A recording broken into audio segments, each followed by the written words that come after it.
Hi, everyone. Thanks for joining us. We have two marvelous poets with their new books today, Sarah Maclay and Celeste Goyer. Sarah will read first and then Celeste. Nightfall Marginalia, What Books Press 2023 is Sarah Maclay's fifth collection. Her poems and essays, supported by a Yaddo residency and a City of Los Angeles Individual Artist Fellowship, and awarded the Tampa Review Prize for Poetry and a Pushcart Special Mention, among other honors, have appeared in APR, Field, Plowshares, the Tupelo Quarterly, the Writer's Chronicle, the Best American Erotic Poetry from 1800 to the present, Poetry International, where she served as book review editor for a decade, and many other publications. She has taught creative writing at USC and for nearly 2 decades at LMU, and she offers periodic workshops at Beyond Broke in Venice, roaming between LA and her native Montana. Here's a brilliant poet, Sarah Maclay. It's really a pleasure and an honor to be back here with you again today, both Harry and Celeste. And sorry, I'm just pulling this up. It feels kind of like a bumper crop since I was able to preview a few poems from this new book, Nightfall Marginalia, in October. Because of that, not to bore you, Harry, I won't repeat anything I read for you then. And because some of my pals tuning in today have heard me read from this book a few times, I asked them what other poems they'd want to hear from it. And so today is a day of requests. As some of you already know, a lot of the poems in this book draw from the nocturnal, including the realm of the dream, or are writing from art, or as we say, ekphrastic poems. So you'll hear the way I weave among these modes and inspirations and among multiple people in my life and influences and inspirations that range from an ancient Japanese scroll to a Gothic diptych, von Trier's Melancholia, the works and life of Bonnard, to a double persona voice of a poem that draws from both Jane Eyre and White Sargasso Sea, Wagner's Tristan and Isolde, and the landscapes of Yaddo and Montana, as well as our own cityscapes. Song of the Broken Dice. It was then that I quit bathing, then that I could no longer share my body in the sleet or even along the rain-bathed diagonal street that revealed a room for rent in the run-down mauve of a Norman French facade, its jutting helmet. Then I'd wave instead to the lone Salvadoran widow staring from the window. Wave, that is, from my 1/5 paid-for car. It was then that the sky was hung in sulphurous peach, hung in murky scarves of nylon, slightly but distinctly light. Then that I could not share my gray face, that I let my mouth go slack and barefoot crossed the wet cement to pee, and then that my blood was horses, night ones, hooves, my eyelids, for a month, no more, itched viciously at night, and below one eye, about the size of a piece of mica, no longer reflecting. Then that a patch grew red. It was then that the 6 Minervas rose like a beat hallucination, open-eyed, yet pupilless, in the way of certain Roman statues standing over 12-foot tall at the base of Carondelet and Coronado, then that, just to sample some final remaining irony, the wisteria, nearly completely dead on one side of my courtyard, exploded into maybe 80 purple graceful blooms in the sudden sun, and the sodden eucalyptus held up 12 new leaves as the faded paper of its earlier coins began to fall. And it was then, right then, as the leather, saddles, wooden slatted cider press, the old piano found their way to storage, copper tub to salvage, a few bicycles to trash. Then that the rumpled laundry festered, thrown, unfolded on the sofa. Then that the dust collected, then that I gave up making, even trying to make the bed, then that the dishes gathered in the sink until they broke, then that there was no further point in hiding. And it was then, as always at that time of year, that jasmine laced the chilling air, scumbling even numbness, even nests of panic, fear. Its sweetness undermined resolve. Its scent undid the winter. It was sunny, 47. It was winter, 32. Padlocks shut the 7 doors. It was all night then. Ode with a moan in the middle. Everyone stayed safe in the closed mouth, the tamed, the ironed hair, the well-made image, cage of no breath, the demure. I did too. What had my body become but a scaffold for work, for holding down lies, for depriving myself of the truth? So unlike that poet priestess photo on the web, Buddhist shaman in her shaolin, such bright red that robe, arms outstretched, her voice outstretched, some tonal jujitsu so intense the camera records her as a blur, yelling or almost yelling, near nonstop. And it's not that I yell, but that midsummer, in some act of half illegal and untethered grace, I realize I have actually loved. And it's like some layer of skin rips off, final and fast as a car door pulling off the whole front of my body, flung off in the genius wind. Air gets in and everything in it. Chime rustle, wind slip of leaves, whole sashes, trees.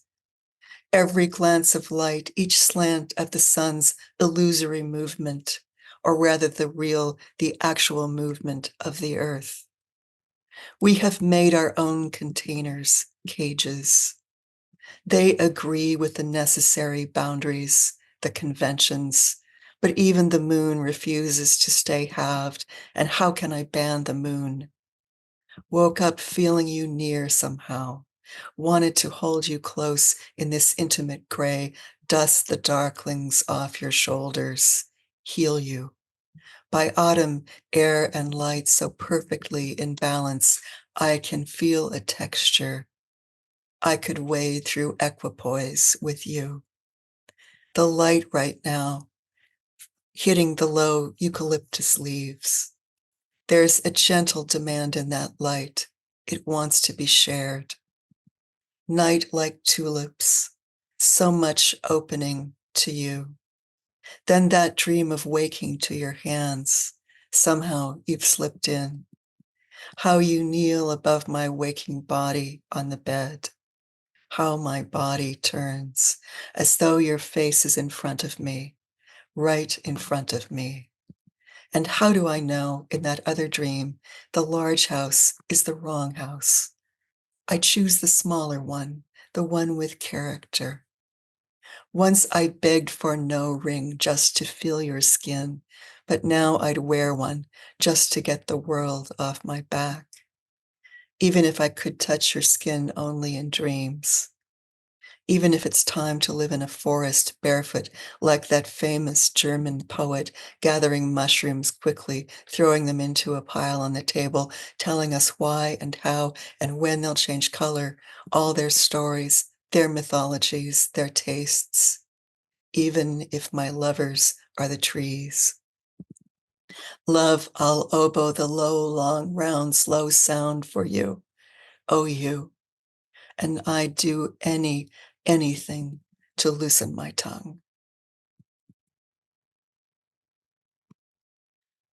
This next one is introduced by a fragment of an epigraph from Sappho, translated by Anne Carson, which is, "And I to you of a white goat." The heart. And so I imagined the way we'd come across him there, the creature, gazing at us squarely, loosely chained. That palimpsest of horn, a singular curling pentimento, his throne a bed of rosemary and bracken and birdlime.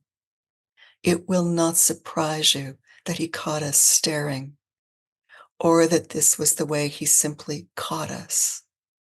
You will remember, I'm certain, how he wore his crown like a cuff. There was the way his hooves were split and the way he opened time. We had to notice that the sky of his neck was golden, a collar, how it blended perfectly into the metal expanse of light. Sound was the water flowing from the fountain, steady sound. Runes had fallen like petals from the roses. You will, of course, receive this, already know it. Mood rang through the moon, an oval in daylight, sinking slow. This is realism. Under the fragrant rosemary, the fog opens, closes. We live inside these hills. Bride running. But it's her way always to find burrs caught in her hair, dead pine needles, even today, even in this endlessness of tulle and lawn-soiled shoes, satin, snail trail of mascara, and nothing is wrong, nothing except that the planets are off, colliding, turning day into eclipse, and no matter how she runs, she can never seem to make it, like a borrowed horse, to the end of the lawn, the veil streaming behind her in some labyrinth of wind, tiny enough, kicked up by the planets, until the veil and the tulle are as long as the lawn, as long as a lung, one mouthful, diaphanous breath that stops only when her fingers touch the electric sheath of sky.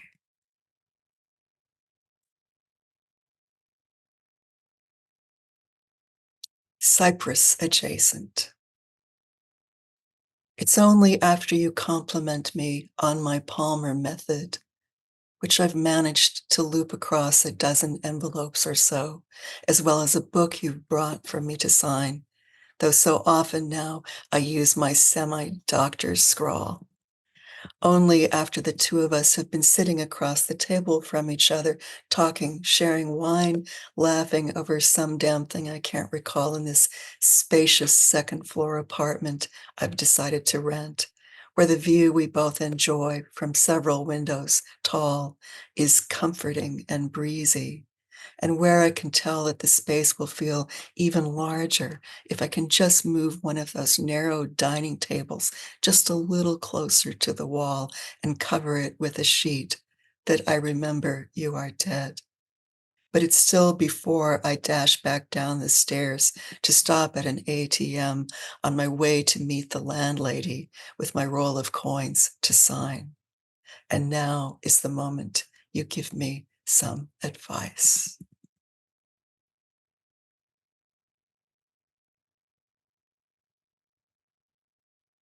The hidden springs.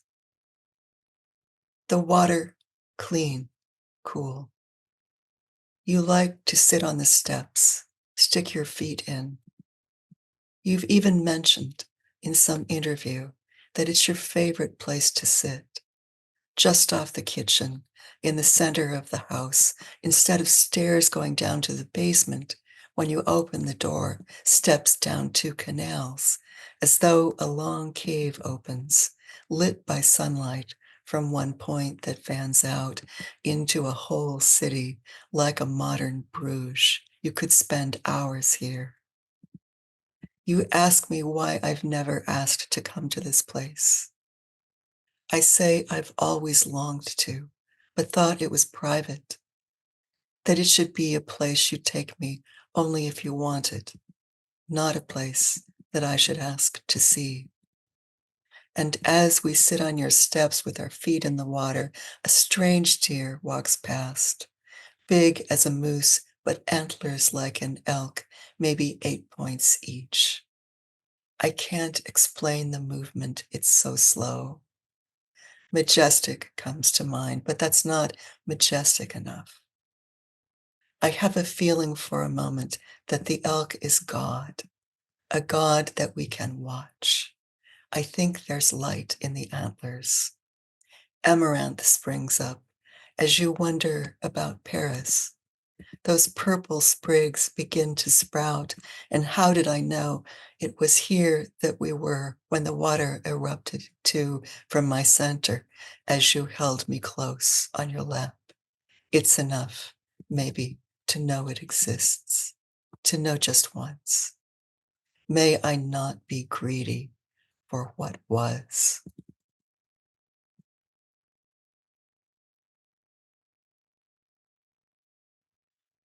Red bath. It bothers you, the ocean. The thousand surfaces colliding in cold light, the way the water seems unjoined and distant, not because of looking down from this great height, but something else. They've put you in first class. You don't feel first class or really anything, but you can't stop thinking, turning over and over that online article about Bernard, the recent exhibition, and that painting.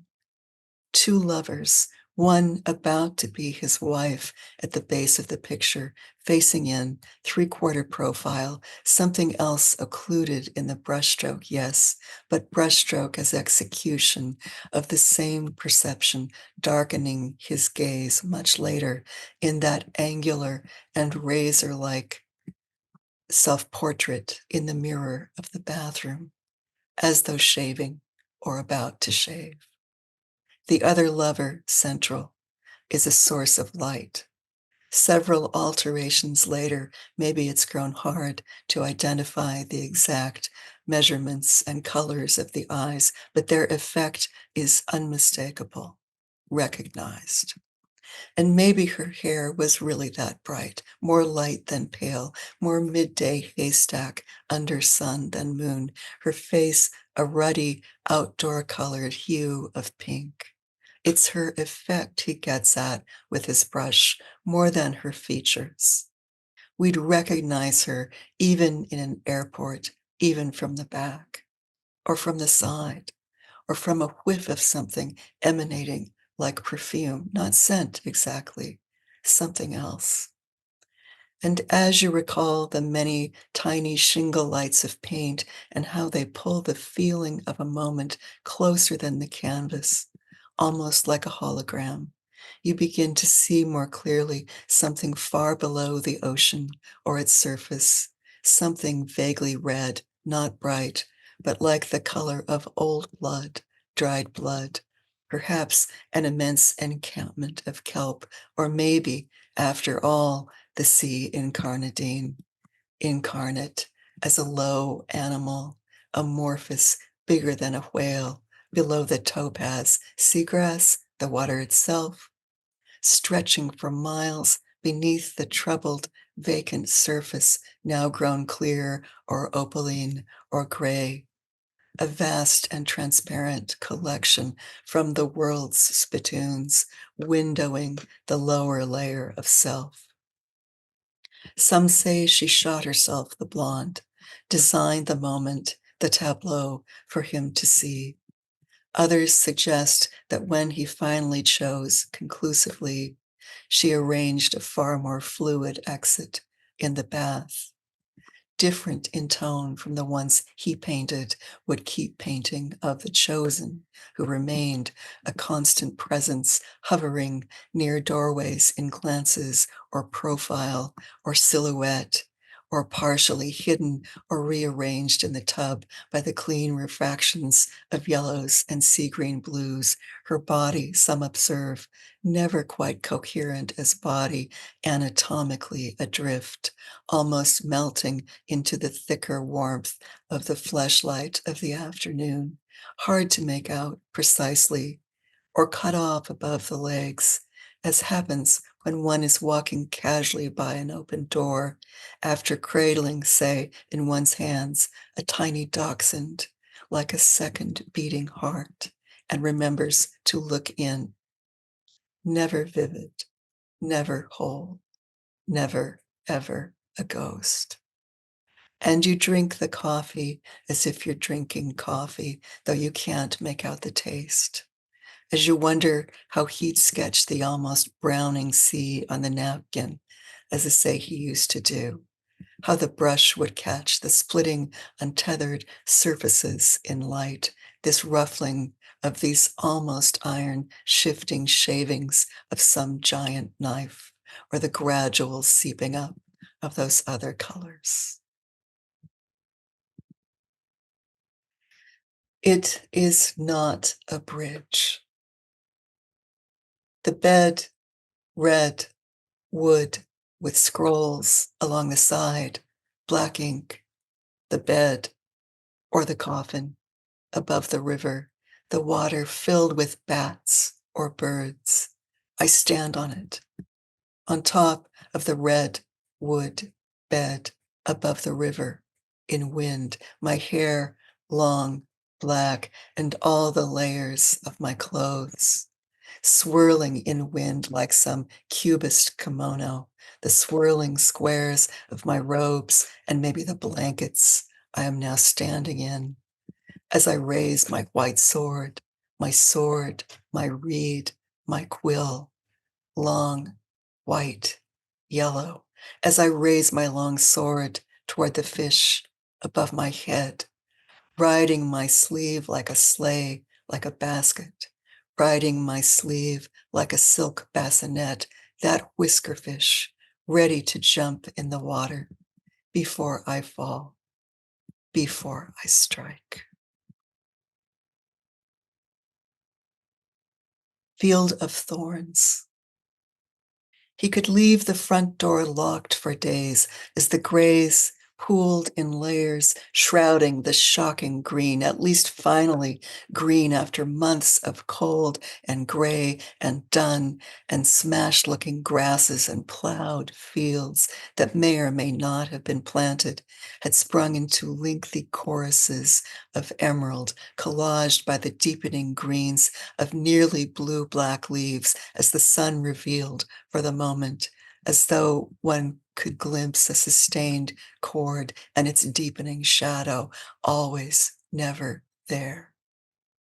He could leave the door locked, and he would have, had he been more nearly alone, unattended, unserved in these wrecked and exasperant seasons of water, dishevelers unwilling to fall, these seasons that pull all the will out and force you to lie on the sheets as the bedding slides off, forgetting the pruning shears and the scythes and the clippers on the broad front steps, leaving them unused for days. He would have, disheveled, had he not had to resort instead to the privacy of the glass, of the liquids at hand, the burnished, the burning, the amber, the quelling capacity they still held out against all those inner expanses of gray, exposed, vast, roiling, nearly royal purple to the south, or the ore of gunmetal, the shifting steel of a school of dull knives floating together west. Waking under them, under the constantly moving and burgeoning gathering clouds, under the miles of their unpredictable rousing, looking up, disoriented, nearly falling, which would be like resting on something strangely stationary below a constantly changing ceiling. As surprising as the newly fresh smell of water on dirt, or even near dirt after days of holding back, the weight of it, the way the knuckles begin to swell, the need to pull the clouds out of the body, but to be under them was all ocean, ocean above. Walking could build the fire back, could kindle the flame inside, the flint and the friction, the little light. He could leave us for days, longer, at work on the drawings, or longer, alone in the work of making light behind the tapestries, of making marks on pages, finding some color, tangling the wind and the watery gray, chill with the stolen dresses of childhood, the rip in the veil, the breaking slate, the buried crab, the stilled lips, the burning bird, the snow, the palms, the stones, the abundant, endless heat, the ferocity of our love for him. And I'll end with rehearsal for ending. Feathers or birds or leaves fell slowly into the snow among the dark, thin hounds and their hunters, obscuring the wet bark torsos of the trees, larger even than the black-clad skaters on Celadon ponds, grim as the morning sky and melting as, seconds later, snow, I'm sure, was floating up. Flakes or white feathers losing their scant gravity as the ice began to burn along the edges and the drifts of tulle veiling the long grass, already slowed, elongated, tangled in muddy clouds of web as Mahler appeared. I think it was Mahler, or something had happened to the air, echoing the distance among those same increasing shades of green in notes or in what trembles. Something else, something far apart. As the roiling gray of a fishtail braided cloud, years and seconds later, in that pentimento of rain, grainy and darkening the distances of green waters and murky fields until it seems barely possible to make out the few abandoned fishing boats and almost impossible to tell whether the two tall stalks are cut-off sails on the or the edges of self-pruning cottonwoods that have grown in confusing weathers up through salt and through the teal and emerald of the slippery reeds of shore toward the roiling gray corn of the clouds in their horizontal twisting above shards of wall below. And then white moths like motes floating into the star-dark sky, just as after the box is opened and things fly out, some of them are still alive and light, even as the sailcloak darkens over the body and the lovers extend the fingers again toward the wound and tries and cannot stand. Thank you, Sarah, for a breathtaking reading. You just you opened up time, and you tore back veils, and you gave us realism, and you gave us the imagination, and there's music, there's sensuousness, you created a whole new world for us. Your poems are always arriving. I mean, you can't really, they always say that with good poetry, you can't paraphrase it, and you certainly can't paraphrase your poetry. It's just a stream of awakening, and you touch us with what you give us visually, what you give us, alliteration, and the way you transform what's happening within the poem.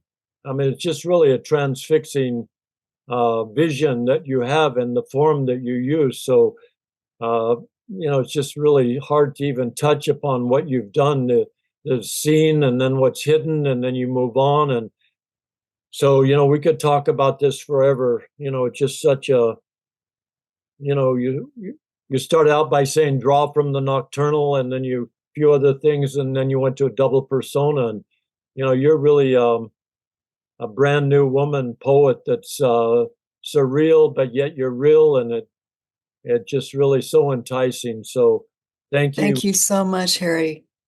Thank you, Sarah. This is one of your great readings and great works from my point of view. So what a blessing you have given us today. Just pure music, pure visual, pure poetry.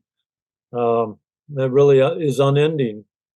So God bless. And thank you very much, Sarah Maclay, for such a marvelous reading. Thank you, Harry. Wow. What a way to start this reading, huh, Celeste? Wow is my exact phrase. Celeste is a poet. Celeste Goyer is a poet and visual artist living in Hollywood. She edited a literary quarterly for 14 years, and her poems have appeared in Apurgus, Columbia Review, and Times X3, among others. Celeste is a member of the Wild Orchid Collective based in Venice, California, an interdisciplinary Literary and Visual Arts Collective. Born in Northampton, Massachusetts, Celeste Goyer has lived in California since age 11, mostly in remote towns of the Mojave and Great Basin deserts. Her first book is The Shoes of Our Guests, from Giant Claw, an imprint of What Books Press. Here's an astonishing poet, Celeste Goyer. Thanks, Harry. And thank you, Sarah. What Harry said, absolutely. I feel sort of beaten up by the relentlessness of the surprise and the beauty in your work, as always. I'd like to start by reading one piece each from some poets who are well known for their prose poems, since my book, The Shoes of Our Guests, is a collection of prose poems. So beginning with a piece by Arthur Rimbaud from Illuminations, which is a book translated by John Ashbery, I'm going to share After the Flood. No sooner had the notion of the flood regained its composure than a hare paused amid the gorse and trembling bellflowers and said its prayer to the rainbow through the spider's web. Oh, the precious stones that were hiding, the flowers that were already peeking out. Stalls were erected in the dirty main street, and boats were towed toward the sea, which rose in layers above, as in old engravings. Blood flowed in Bluebeard's house, in the slaughterhouses, in the amphitheaters, where God's seal turned the windows livid. Blood and milk flowed. The beavers built. Tumblers of coffee steamed in the public houses. In the vast, still streaming house of windows, children in mourning looked at marvelous pictures. A door slammed, and on the village square, the child waved his arms, understood by vanes and weathercocks everywhere in the dazzling shower. Madame XXX established a piano in the Alps. Mass and First Communions were celebrated at the cathedral's 100,000 altars. The caravans left, and the Splendide Hotel was built amid the tangled heap of ice floes and the polar night. Since then, the moon has heard jackals cheeping in deserts, and eclogues in wooden shoes grumbling in the orchard. Then in the budding purple forest, Eucharist told me that spring had come. Well up, pond, foam roll on the bridge and above the woods, black cloths and organs, lightning and thunder, rise and roll. Waters and sorrows rise and revive the floods. For since they subsided, oh, the precious stones shoveled under and the full-blown flowers, so boring. And the queen, the witch who lights her coals in the clay pot, will never want to tell us what she knows and which we do not know. Arthur Rimbaud. And those who love prose poems know the work of James Tate. And a book of his that I love is called Return to the City of White Donkeys. And I'm going to share The Man Without Leather Breeches. Grocery shopping can be such a mysterious business. When a complete stranger smiles and nods hello to me, I wonder what it means. Something like, we're both still eating. That's good. And we're gathering more food, both of us. We have so much in common, we might as well be friends. I look to see what he has in his basket. It's not at all similar to what I have in mine. If I were to have an enemy, it would be this man with all his grains and root vegetables. I begin to follow him at a polite distance. He turns into the homeopathic medicine aisle and lingers there a long time. Altogether, he puts 11 vials into his cart. He sees that I'm watching him, and he smiles again, as though I would understand the wisdom of his choices. I don't. He looks healthy, maybe too healthy. That stuff costs a fortune and can't cure the sniffles, I want to tell him. By now, I've forgotten what I came for. Everyone is smiling at me as though I'm completely naked. I look down, and I am completely naked. And that's what I find so mysterious about grocery shopping, how that could be. And then lastly, from Poems by Others, I'm going to read a poem by Russell Edson, another magnificent prose poem writer, from his book, The Tormented Mirror. And this is called Angels. It is not, in fact, a prose poem, but it is wonderful. Angels. They have little use. They are best as objects of torment. No government cares what you do with them. Like birds, and yet so human, they mate by briefly looking at the other. Their eggs are like white jelly beans. Sometimes they have been said to inspire a man to do more with his life than he might have. But what is there for a man to do with his life? They burn beautifully with a blue flame. When they cry out, it is like the screech of a tiny hinge, the cry of a bat. No one hears it. So fun. Thanks for the opportunity to share some of the work of writers whose prose poems I adore. And now, as Dylan Thomas said in his own readings when he would begin with the work of others, now I shall descend into my own work. And I'll share some poems by the Shoes of Our Guests from Giant Claw, and then a few from elsewhere in my work. Okay. Sounds for Wooden Chambers. In the hills, dust from the fire fell, and last night's moonlight came back like there was purpose in it. I was tied to the ground in matching pajamas as music filled the whole atmosphere. This summer, we exchanged cakes, tied ropes to the furniture to guide us through rooms. There's always a spirit coming in here that's the size of a house. When it arrives, you are trapped watching wooden shepherds pointing sticks at unmarked children. But listen, a wheat field's busy kneeling in my bathtub. So shouldn't we try to stay, build a relationship with leaves? Your peeling machines will take millions of years yet, and we still have corn, these bright colors stuck on, this little music, this tall, swinging air. Emergency pull toy dissertation. We're making Sundays mobile to roll through the tough countryside, gluing our people's collapse back together with the sound of pipers. It's a career that nobody talks you through. The most important thing we've saved so far was a drawing of a farmer cutting a stone in half that couldn't be eaten whole. It's crazy, I guess, to think we can forget when and where the disaster was inserted. Now we're as old as our ship was when the instructions were lost. Monday hides a basket of soot in its big dark hoof, or so Papa insisted on the night he died. Still, do we need to be constantly on the lookout, take everything with us whenever we leave?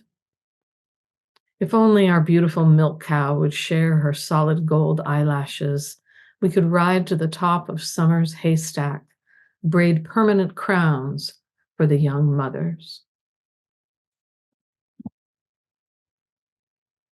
I skipped one here. Movies about sin and whatever that means. Jane came in from the sidewalk with her small mouth. She whispered, "Men follow me with gloves and give me dust. Here it is. Take some." Who wants such questions and promises? Who wants to wipe that taste from their mouth? We stayed for one more drink anyway, to watch Mrs. Braddock dancing, who used to be my friend. Later we went to the next place, stumping along to say hello, and when I came back to the bar, the unique house that we had built had been lost. Who cares? When you tell a machine to do something twice, it's as though you never asked it at all. Jane grabbed my arm. An army officer once taught her how to want the partners you don't have by dancing with them. Would I ever find someone who wouldn't play carelessly with my parts, who'd show me how to take this all in, how to dance on tables with my heavy hips, make inviting circles with my fingers, and know when the song ends. Jane, too, had been turned around too many times in life. When she sang to me, sad and charming shadows floated down outside. "Let's go have a look," she said so many times. This is for the painful list of topics she brought from Chicago to New York. This is for the stuffed donkey that's neither boy nor girl, father nor mother. "Listen," she said, "the cognac's not good."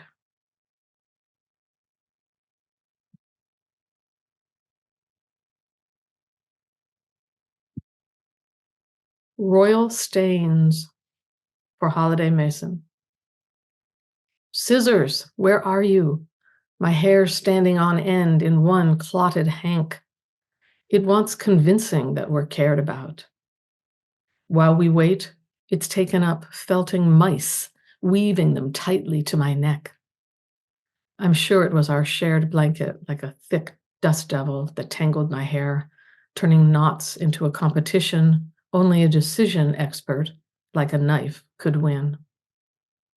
Anyone can press their thumb on a nail and make a red seed, yet even this jewel will sink when blood spills in the throat itself. You owe me a birthday gift of a hairbrushing and a pomegranate. Many things are too heavy to carry. They must be worn." And the last one from The Shoes of Our Guests, which is available on bookshop.org and any online bookstore, is Swimmers Full of Sunshine. Our old feathers are losing spiritual time. They're 6 minutes behind as of today. Who is the advertiser with the most to gain from this, from our poor decisions scattered like sand? In addition to the height of the dunes, we must again measure the size of the sand particles under which the fish are buried. We are always in danger of being too young, too tall, and too weak to scratch our names on the chosen shipwreck. Sad to say, something whisked our diplomas from the piano's dark breast before the ceremony had bathed and shaved for our special day. But listen, in the middle of the book I'm reading, my hand is on your stomach, and a 4-inch tall horse invents games in the pool. Okay. And then just a few that are newer. This one's called Here Comes Your New Persona. You used your real name, so a penalty will be imposed made of glue, and your best decisions will die of thirst, and you will move out into the woods. Are you nearsighted? Good. Tap 3 times, and mysteriously you're part of the oversized wardrobe of what you'll need next, of photos and their shadows between your family and mine. We discover that 9 of our 12 grandparents are first cousins. We both had a cat named Aloysius, and we both had a dog burning in the morning light. From my 2nd floor window, I see you behind the wild apple tree, your foot on the accelerator pedal. You knew when you tested it at home that one day you'd be positioned to go out like Houdini. Here comes your new persona. It's behind my eyes, so I see you everywhere, through the glare of the outer world. More secrets about clothing. Choosing your clothes reveals what's missing in your personality. You'll learn everything you need to know about me by trying on the oldest thing in my closet. Be careful when wearing sportswear. The wheels can take you where you don't want to go. Somewhere your body will be sold for scrap. A pair of pants that once yielded a forgotten folded $20 bill will never do it again. You can safely give the pants away, though they'll remain in your heart. Socks were designed to hold secrets and keep them warm enough to hatch. The problem comes when the socks teach the secrets to walk away. Socks that refuse to match up are individuating and should be treated with respect. A top hat creates a small, dark auditorium through a combination of solar heat and moisture evaporation. In this spiritual realm, flocks of invisible, insect-sized birds are born, wander, and die. Your innovation to fashion top hats with front doors, tailgates, and rear windows sadly never caught on. Write the title of your next book on a scrap of paper. Carry it in your pocket until the dry cleaner loses it or the home laundry turns it to softest lint. On the evening of the day it disappears, you'll be shown in a dream a complete summary of the book. Once you overcome your dream crisis, this is the book for you.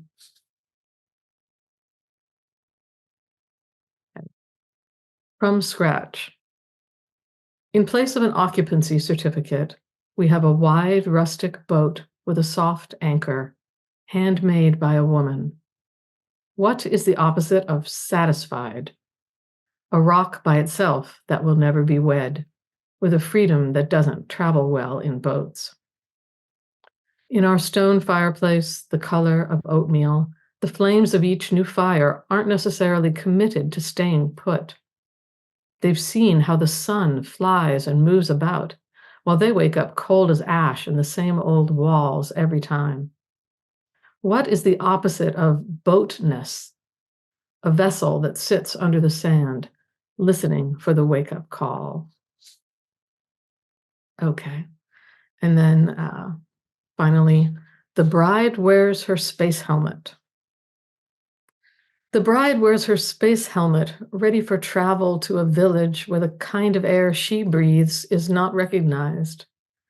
The air of her new village has already started to sneak up under her dress as she stands at the altar, lofting its white silk and lace into mathematical folds and patterns. Her white sandals, made by hand by her new husband's family, even the babies, even the pet dog, help to cut and sew them, braid the strips together and tuck them under the leather sole. Each of her toes, with its white pearl polish, bears the face of a lost sister, cousin, aunt. Her spacesuit is thick, quilted, and probably too warm for her destination. Thank you, Celeste, for such a wonderful reading. Were you going to read another poem, or was that it right there? I thought I heard you say your final poem, or did you have something else to read? That was it. If we have a bunch more time, I have one to fill in case we had to, in case I didn't go long enough, but it's not necessary. Well, I just wanted to say that your poetry is new, lovely. It contains true wit. I mean, you just have a great way of looking at life, and your imagination. You just have this supreme imagination where you transform what you see or what comes to you in your vision. And I just love your new book, The Shoes of Our Guests. It's really an amazing debut. So thank you very much. And I would like to ask you a couple of questions. When you write a poem, could you just take it through a poem for us and just tell us how you see the beginning and what you do with it and how you end up with it? Is it a theme, or is it just a form, or just tell us about how you make one of your wonderful poems? Sure. I think there's a relevant quote here from Herman Melville in Moby Dick. And he says that, hang on one second. There are some enterprises in which a careful disorderliness is the true method. So I proceed with a careful disorderliness. So sometimes they will start with a germ, and the germ might be just a phrase or a sentence someone says, maybe a poet I know. Maybe they say something that just seems like a starting point. Sometimes I use found material as a beginning. So generally there's a germ, and then I'll just run with the germ and generate a sort of a starting point that I use as the scaffold for the poem, you might say. And they're of course all different, but I can generalize slightly and say that from this scaffolding, then I will disorder it in some fashion using generally chance operations. So I might translate it in and out of several different languages. I might use a randomizer and change the order of the lines. And that's the second step, creating a kind of a big mess with a lot of extra lines. It's probably 4 times longer than the original poem at that point. So then I go back and start winnowing and choosing the ones that seem to work and just keeping those lines and phrases that work. And then I'll generally add that back into the first scaffolding and do another disordering. So there's a process of expanding it out and shrinking it down. And it generally turns into a completely different poem that's doing completely different work in the world than I began with. But more hacking, more cutting, and then finally it does or does not arrive at a place where it wants to be a poem. Then you put it aside for a few days and let it think about itself. And it's got to rest, right? I think most poets do this. It's got to marinate and rest, and you have to take a break from the process and go look at other things in the world, then come back to it. Decide, is this a poem? Can it be edited? Is it already done? Does it need to be combined with something else that didn't quite work, braided together, and then made into a third thing? So it's a process. Others have simpler processes. I greatly admire that, but that's what I do. Oh, I love your explanation. It's just really, reason and emotion and visual. And, you started out by reading from Illuminations, and didn't Rimbaud say something about how you arrange yourself to derange yourself? And, but you're also just, you just amaze me with the perceptions, and you're always transformative.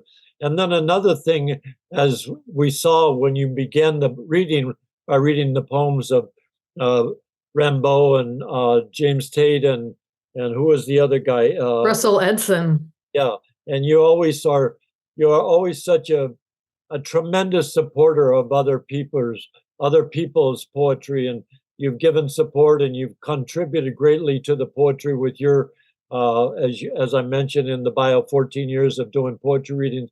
And there's also what I see in that, a sense of humility. So there's so many sides to you, but you're just a wonderful singular poet. Let's bring on Sarah a little bit, and you two can talk a little bit to each other. Sarah, why don't you say a couple words, or a little bit about what you heard Celeste read, and then Celeste say something about Sarah. We have a few minutes left. It's just a spectacular reading. Sarah? Celeste, I just love hearing you read, and I love your process talk. I may need you to do that for one of my classes in a few weeks. Sure. And also, I was just also exposing a bunch of students yesterday to poems by James Tate and Russell Edson and Cushing, and they will be reading your book in a few weeks. So I was like in the stereo of this realm, but it's a perfect introduction for people who don't know your voice yet, to kind of bring them along the roads of those guys. And so it was really fun to hear those works as well. Thanks. And that's amazing that you were just talking about those same writers. Yep.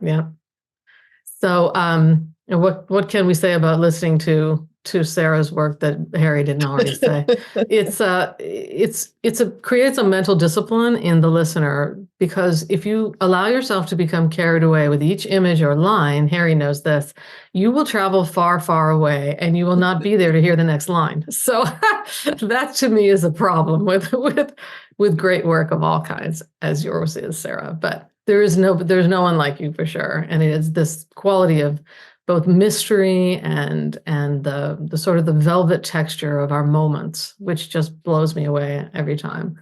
The beauty, the mystery. Oh dear, yes. And I think we make an interesting combination because there's something a little more astringent about my work and more honey-like about yours, which they combine well. So some of my poems I'll have to show you in the future occupy a territory closer to where you are. But I was describing your work a couple of days ago as I was looking forward to your somehow acerbic surrealism and playfulness. And it's that great, mesh of those things that should feel opposite, but that just come together in this way that really wakes you up. Oh, thanks. Really fun. I object to the notion that there's no place for humor in poetry. Yeah, absolutely. Yeah. You have a singular way of looking at the world that really wakes us up, and it is humor. I think it's humorous, but I think it's a true wit. Yeah, it's like wit in there too. And you two with your 2 new books are just what a marvelous group. And just to let people know again that the names of these books are Nightfall, Marginella, and the other one, The Shoes of Our Guests, both from What Books Press, which is one of the great presses here in Los Angeles. And you two have contributed greatly to poetry, not only, as I said earlier, with your own original poetry, but what you've given to the poetry community through teaching and support, and also having poetry readings that we can all share in. So what a marvelous reading. And I know let me just get this piece of paper and tell you what's coming up next week. Next week, we celebrate Valentine's Day a day early with 11 marvelous actors, poets, and singers. You can't beat poetry and love and song. So please join us, and let's just keep the greatness of poetry, which is like, what it was called by, I forget who said it, but poetry is the crown of literature. And so you two ladies have just given us that and proven the point. So I made it starry and uplifting and elevating for all of us. So thank you once again, Sarah Maclay, Celeste Goyer, and here's our marvelous director, Jennifer Clymer. Thanks, Harry and Jennifer. Thank you, Harry. Thank you so much. It was wonderful to be submersed in this. And I know that we talk about this frequently, but have the gift of the people who created the poetry be able to present it. It's so wonderful because your interpretation is the heart of that poem. And I know it's supposed to be open to whatever meaning other people can bring to it, but to have it spoken by the author is such a gift. Thank you. Thanks, Harry, for all you do for poetry. It's so important. Yeah. Yeah. In all the ways. All right. It's too late to stop now. Yeah, thank God.